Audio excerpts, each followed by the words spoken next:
चला जा बहुत ठीक है। मस्ती कर रहे हैं और दली दे पूरा तू बाद आ जा तू बड़ी आराम बहुत मना है अनु कुत्ते नहीं खाना है भैन चोद बच्चा तेन कुत्ते ही खाणगे।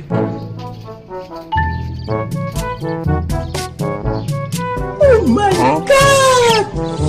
Wow!